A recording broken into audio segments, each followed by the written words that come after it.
18 ప్రేక్షకులకి ఉగాది శుభాకాంక్షలు. ఇక ముందుగా హెడ్లైన్స్ చూద్దాం. ఆసుపత్రి నుంచి పవన్ కళ్యాణ్ డిశ్చార్జ్, రెస్ట్ తీసుకోనున్న వైద్యులు, నేటి పర్యటన రద్దు.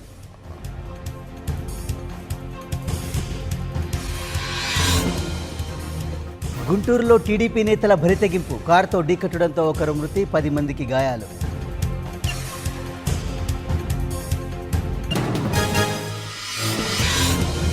గుంటూరు ప్రభుత్వాసుపత్రిలో చికిత్స పొందుతున్న క్షతగాత్రులు, బాధితులను పరామర్శించిన తోటా చంద్రశేఖర్.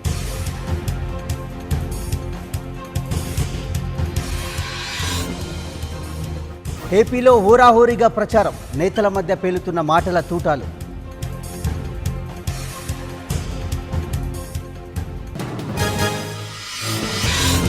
నేడు టీడీపీ వైసీపీల మేనిఫెస్టోలు రిలీజ్, ఉగాది సందర్భంగా విడుదల చేయనున్న పార్టీలు.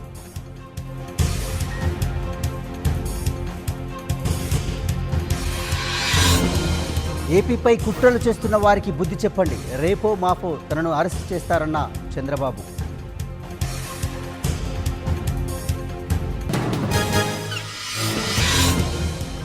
టీడీపీ చూపించేవన్నీ బాహుబలి గ్రాఫిక్సే, వైసీపీతోనే రాష్ట్ర అభివృద్ధి సాధ్యమన్న జగన్.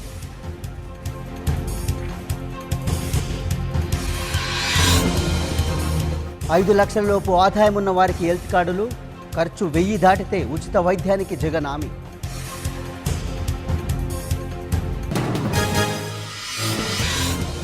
ఏపీలో టీడీపీ నేతల ఇళ్లపై ఆగని ఐటీ దాడులు, ఎన్నికల సమయంలో మామూలేనన్న సీఈఓ.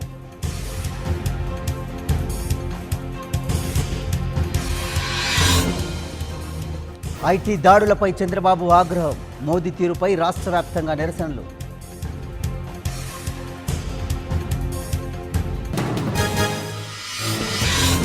కేసీఆర్పై బీజేపీ నేత కిషన్ రెడ్డి మాటల తూటాలు, కేంద్రం సహాయం చేయలేదనే వ్యాఖ్యలపై ఖండన.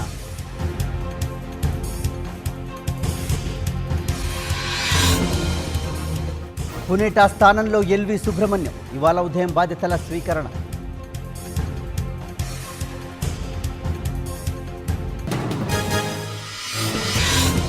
త్వరలో టీఆర్ఎస్ గూటికి మాండవ, ఇంటికి వెళ్లి ఆహ్వానించిన కేసీఆర్.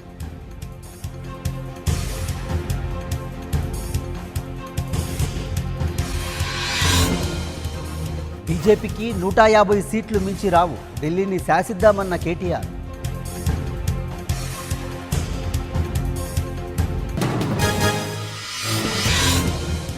కేసీఆర్ మాయ మాటలకు మోసపోవద్దు, ప్రజలు విజ్ఞతతో ఓటు వేయాలన్న షబీర్ అలీ.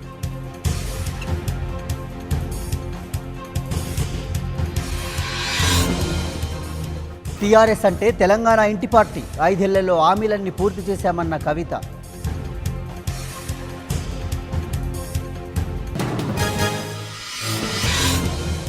ఇరవై తర్వాత తెలంగాణలో స్థానిక సంస్థల ఎన్నికల నోటిఫికేషన్, త్వరలో కొత్త మున్సిపల్ చట్టానికి రూపకల్పన.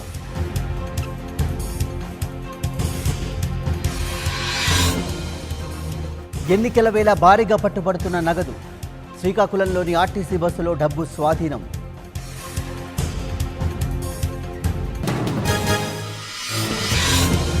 ప్రజలను కాపాడటమే చౌకీదార్ పని, దేశ అభివృద్ధి తన లక్ష్యమన్న మోదీ.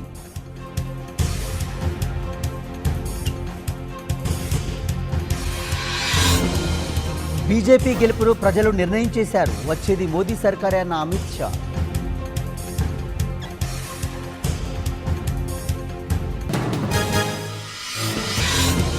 పదిన అమేథీలో రాహుల్, 11న రాయ్బరేలీలో సోనియా నామినేషన్ వేయనున్న కాంగ్రెస్ అగ్రనేతలు.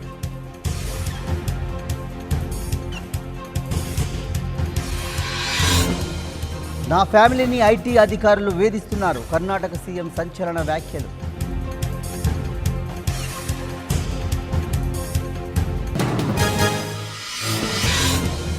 భారత్ ఖైదీలకు భారీ ఊరట, 360 మందిని విడుదల చేయనున్న పాక్.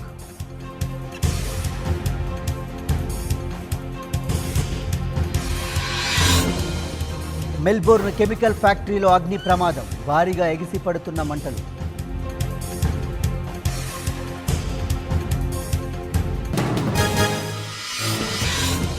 బెంగళూరుపై కోల్కతా నైట్ రైడర్స్ విజయం, 5 వికెట్ల తేడాతో విక్టరీ.